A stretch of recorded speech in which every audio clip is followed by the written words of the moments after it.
The Shadow on the Border. The autumn wind cut sharp across Lake Champlain in October 1864, carrying the scent of wood smoke and fallen leaves into the quiet streets of St. Albans, Vermont. Lieutenant Bennett Young arrived by train in 2s and 3s with his men, posing as weary travelers from Montreal. They were young, hollow-eyed Confederates who had slipped north after failed raids and prison breaks, hungry for one last strike against the Union that had bled their homes dry. Young, barely 21, checked into the Tremont house under a false name. In his room, he spread a crude map across the bed and spoke in low tones to his 19 companions. "We take what they value most, their gold, and we make them feel the fear we've known for years. For the Confederacy.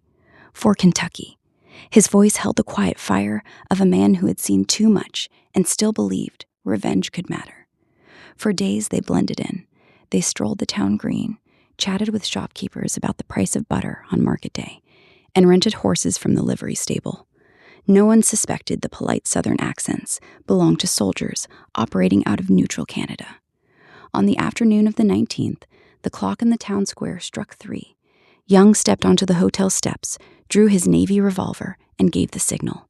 Chaos unfolded with practiced precision. Groups of raiders burst into the 3 banks along Main Street. In the First National, a teller froze as pistols leveled at his chest. "This is Confederate business," one raider announced. "Empty the vault."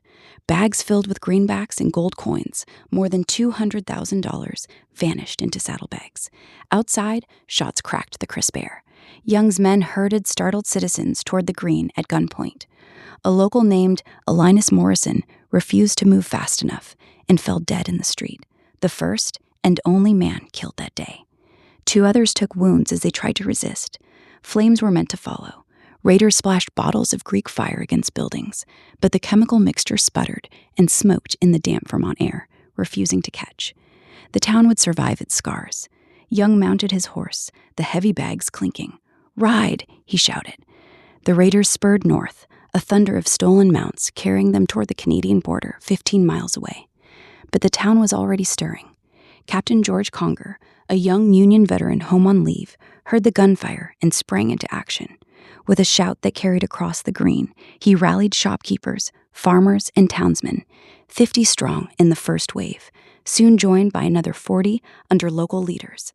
They grabbed rifles from homes and stores, saddled whatever horses remained, and piled into buggies.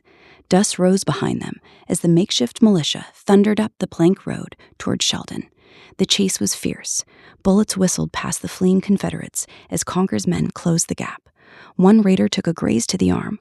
Money spilled from overstuffed saddlebags, leaving a glittering trail like breadcrumbs through the countryside. The Vermonters pressed hard, their anger hot over the dead man lying back in the square and the violation of their peaceful town. The raiders crossed into Canada near Franklin as dusk gathered, the invisible line offering a fragile sanctuary. Conger's posse did not stop at the border. Furious and determined, they pushed on into Canadian territory, refusing to let the raiders vanish into the night. In the gathering dark, Conger's men cornered several of the Confederates, capturing Young himself for a time in a nearby barn before Canadian authorities intervened. In the days that followed, Canadian officials arrested more of the raiders after American protests. Diplomacy and neutrality proved slippery. Most were eventually released. Much of the stolen money returned to the banks.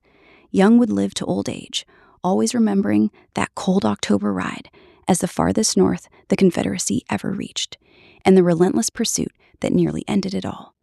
St. Albans settled back into its rhythms, but the raid left an invisible mark, a reminder that even the quietest corners of the North were not beyond the long shadow of war, and that ordinary citizens, when roused, could form a militia fierce enough to chase invaders across borders.